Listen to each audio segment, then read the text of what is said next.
잠언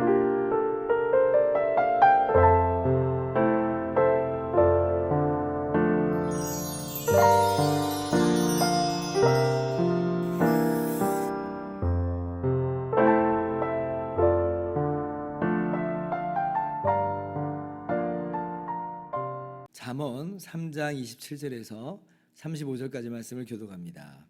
내 손이 선을 베풀 힘이 있거든 마땅히 받을 자에게 베풀기를 아끼지 말며 내게 있거든 이웃에게 이르기를 갔다가 다시 오라 내일 주겠노라 하지 말며 내 이웃이 내 곁에서 평안히 살거든 그를 해하려고 꾀하지 말며 사람이 내게 악을 행하지 아니하였거든 까닭 없이 더불어 다투지 말며 포악한 자를 부러워하지 말며 그의 어떤 행위도 따르지 말라. 대저 패역한 자는 여호와께서 미워하시나 정직한 자에게는 그의 교통하심이 있으며 악인의 집에는 여호와의 저주가 있거니와 의인의 집에는 복이 있느니라. 진실로 그는 거만한 자를 비웃으시며 겸손한 자에게 은혜를 베푸시나니 같이요. 지혜로운 자는 영광을 기업으로 받거니와 미련한 자의 영달함은 수치가 되느니라. 아멘. 할렐루야. 하나님의 크신 은혜와 평강이 오늘도 변함없이 여러분 가운데 가득 넘치기를 주님의 이름으로 축원합니다. 오늘 말씀은요, 하나님을 사랑하는 지혜로운 사람이 이제 이웃에게는 어떠한 모습을 가져야 마땅한지, 어떤 것이 정말 지혜자의 삶인지를 우리에게 교훈하고 있습니다. 27절 말씀 한번 같이 다시 한번 읽어봅니다. 내 손이 선을 베풀 힘이 있거든 마땅히 받을 자에게 베풀기를 아끼지 말며. 이 구절의 의미는 두 가지를 생각하게 하는데요.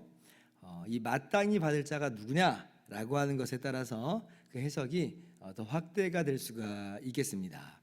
먼저 쉽게는 이 마땅히 받을 자를 그냥 문자 그대로 정말 마땅히 받을 자 이렇게 해석을 할 수가 있습니다. 예를 들면 노동자가 정당하게 하루 노동을 했으면 이제 하루치 일당을 마땅히 받는 거죠. 마땅히 받을 자예요, 그 사람이. 내가 주인이고 뭐 내가 사장이고 아직 임금이 내 손에 있다고 할지라도 근데 그건 이제 내 게 아닌 거예요. 그의 것입니다. 그래서 마땅히 줘야 되는 것이에요. 그래서 이 구절을 이제 이렇게 해석을 하면 이게 어떤 의미예요? 줄 거 있으면 빨리빨리 줘라. 줄 거 있으면 빨리빨리 줘라 하는 말씀으로 볼 수가 있습니다. 뭐 이거 너무 당연한 이야기 같은데요. 그런데 사실 우리의 삶을 보면 꼭 그렇지 않다는 걸 우리가 깨닫게 됩니다. 얼마 전에 이제 교회 근처 거리를 다니는데 다 지어진 빌딩이에요. 그런데 이제 텅텅 비어 있어요. 왜 그런가 하고 봤더니 유치권 행사 중 이렇게 플랜카드가 붙어 있더라고요. 제가 유치권을 잘 모릅니다만은 그리고 또 그 빌딩에 대한 자세한 내막도 내역도 잘 모르지만 이런 거더라고요. 예를 들면 소유주가 공사 대금을 다 못 주는 경우에 노동자가 유치권을 행사한다. 이렇게 나오기도 한다 하더라고요. 그래서 이제 공사 대금을 못 줬다. 이게 돈이 없어서 못 주는 경우도 있고 사기 맞아서 못 줄 수도 있고. 근데 이제 돈이 있어도 이 철저한 갑을 관계 속에서 제때 안 주는 일이 또 있을 수도 있어요. 그러니까 이제 이 직장의 고용주가 사실은 더 어떤 의미에서는 갑이잖아요. 그리고 만약에 이제 이 노동자는 여기 아니면 일을 할 데가 별로 없어. 이제 그러면 이제 거기에는 철저한 갑을 관계가 이루어지게 됩니다. 그러면 임금을 줘야 돼요. 그런데 임금을 제때 안 주는 거예요. 피를 말리는 거죠. 근데 이제 노동자가 어디다가 할 말도 하소연할 수도 없어요. 왜냐하면 눈밖에 나면 그래서 해고되면 그러면 더 큰 문제가 돼버리니까 그러니까 이제 어떻게 할 수가 없는 거죠. 그러니까 이런 일들이 사실은 우리 주변에 쉽게 찾아볼 수가 있어요. 아르바이트하는 학생들의 이야기를 들여다보면 또 그 사장님들이 그렇게 이 갑을 관계를 교묘하게 이용을 한다. 이런 얘기도 심심치 않게 듣습니다.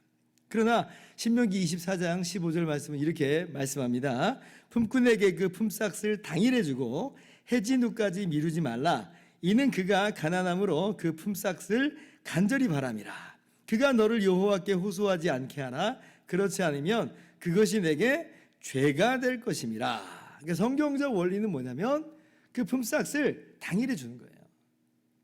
왜냐하면 그렇게 일을 한다는 것은요, 그 사람은 정말 어려운 사람이거든요. 그거 아니면 먹고 살 게 없거든요. 근데 그거 가지고 지금 사람의 목줄을 이렇게 쥐면서 사람을 이제 가스라이팅이라고 할까요? 또 그렇게 이제 갑을 관계를 맺어버리면 그게 얼마나 그의 마음 가운데 고통이 되고 어려움이 있겠습니까? 세상에서는 그런다 할지라도, 세상에서는 갑을 관계로 쉽게 갑질을 하지만, 물론 세상에서도 이제 그렇게 하지 말라고 하지만, 근데 세상에서는 그래도 여기저기서 갑을 관계로 이 사람들이, 이 힘이 센 사람들이 이 약한 사람들을 억압을 하지만, 그러나 우리 성도들은 이 세상의 모습과 다른 모습으로 살아야 되죠. 구별된 모습, 차별된 모습, 정의로운 삶, 거룩한 삶을 살아야 되는 거예요. 28절, 나한테 있는데 이웃에게 내일 와 다시 줄게, 내일 줄게, 이러면 안 된다는 거예요. 이러면 안 된다는 거예요.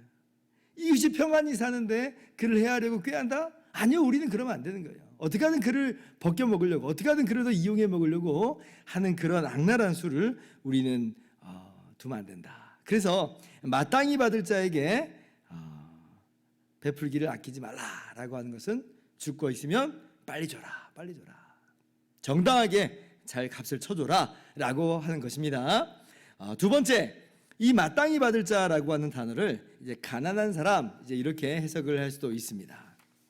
왜냐하면 27절 말씀 한번 자세히 보세요. 그 앞에 어떤 내용이 나와요? 내 손이 선을 베풀 힘이 있거든, 이렇게 나오죠. 선을 베풀 힘이 있거든. 이게 연결되어 있다는 거죠. 근데 보세요, 노동자에게 그 품삯을 주는 건 사실 이건 당연한 일이죠. 이걸 가지고 선을 베푼다라고 하기에는 좀 어려움이 좀 있습니다. 그래서 선을 베푼다라고 하는 거하고 이제 연결을 시켜보면 이 마땅히 받을 자를 어떻게 해석을 할 수 있겠냐면, 가난한 사람, 도움이 필요한 사람, 이러한 이 표현으로 그걸 완곡하게 이것을 이렇게 이야기한 것으로 해석을 할 수 있다는 거예요. 그래서 우리 큐티 책에 나온 번역을 따라서 우리가 살펴보면 거기는 뭐라고 번역했냐면요, 네가 선을 행할 수 있는 능력이 있으면 도움이 필요한 사람에게 기꺼이 선을 베풀어라, 이렇게 번역을 했습니다. 그러니까 마땅히 베풀 자를, 마땅히 받을 자를 도움이 필요한 사람이다, 그런 거죠. 그렇다면 자, 오늘 우리의 삶은 어떤 모습이어야 되는가 라고 할 때에 도움이 필요한 사람에게 베풀고 나눠주고 섬기는 삶을 살아야 할 것입니다. 마치 예수님의 그 비유, 그 유명한 비유 있잖아요. 강도 만난 자에게 이웃이 되어주는 삶, 그런 삶을 오늘 우리가 살아야 되는 거예요. 그의 치료를 위해서 기꺼이 숙박비를 지불해주고, 부비가 더 들면 나중에 더 드릴게요 라고 하는 그러한 마음, 이것을 우리가 오늘 우리의 삶 속에서 구현하면서 살아야 된다라고 하는 것입니다. 너무 거창하게 생각하지 않고요, 우리 이 아주 가까이서부터 우리가 우리의 삶 속에서 적용하면서 살 수가 있을 것 같아요. 뭐예요? 우리 교우들 중에 지금 생각나시는 분들, 막 머릿속에 딱 스치고 지나가는 분들이 있으면, 그러면 이제 그냥 뭐 그분이 그런 분이 있었지, 이제 그런 게 아니라 따뜻한 전화 한 통, 안부 한번 이렇게 물어주는 것. 지난주에 못 뵌 것 같은데, 무슨 일이 있나? 이분 이렇게 혼자 계신데, 예를 들면 이런 경우에 안부를 그냥 묻는 거예요. 작은 이 따뜻한 하나의 마음이고 베푸는 거고 나누고 섬기는 거잖아요. 이제 그런 것들이 필요하다. 목사만 그런 일을 하느냐, 뭐 구역장만 그런 일을 하느냐? 아니면 물론 이제 리더들은 더 그래야 되겠죠. 그런데 그렇지 않을지라도 우리 모두가 그렇게 서로 안부를 묻는 거예요. 나 같은 게 무슨 대단한 사람이라고 안부를 묻습니까? 아니요, 그게 이제 작은 하나의 선행이고 베푸는 거고 나누는 것이에요. 그래서 뭐 나랑 꼭 친한 사람, 내가 좋아하는 사람에게만 뭐 그렇게 안부를 묻는 게 아니라, 우리가 그렇게 서로 모두에게 그렇게 사랑과 선행을 서로 이렇게 격려하면서 함께 섬기고 나누고 베푸는 그런 우리의 모든 삶이 되기를 바랍니다. 우리 교회는 뭐 참 잘하는 것 같아요. 서로 안부도 잘 묻고, 또 작은 교회지만 헌금도 모아가지고 선교와 구제도 힘쓰잖아요. 마치 그분들 우리들한테 뭐 그 돈 맡겨준 거 아닌데, 그런데 마치 이건 저분들의 것이야 라고 하는 것처럼 우리가 선교와 구제로 또 섬기고 있다는 것이죠. 그래서 우리가 참 잘하고 있어요. 그리고 뭐 나중에 좀 더 우리가 이제 베풀 힘이 더 있고 여력이 있을 때는 우리의 그런 삶의 영역을 더 확장시켜 나갈 수 있겠고, 또 요즘에는 이제 유산을 물려주지 않기 운동 이런 거 하시는 분들이 있더라고요. 그러니까 부를 대물림 하자는 게 아니라 이 부를 이제 사회에 이제 환원을 하자는 거잖아요. 그래서 그러한 캠페인을 우리가 참여하는 것도 진지하게 한번 고려해 볼 그런 대상들이다라고 할 수가 있는 거예요. 자, 그런데 우리가 여기에서 생각할 게 있어요. 그러니까 우리의 것을 가지고 나눈다, 우리의 것을 가지고 베푼다. 이제 이러면 이 움켜쥔 것을 내려놓기가 쉽지가 않습니다. 그런데 우리가 기억해야 되는 진리는 뭐냐면 사실 우리에게 있는 이 모든 게 우리 것도 사실 아니라고 하는 거예요. 우리 게 아니에요. 누구 거예요? 하나님의 것이죠. 우리는 잠시 맡고 있는 청지기일 뿐입니다. 우리가 청지기라고 하는 그런 근거가 어디 있어요?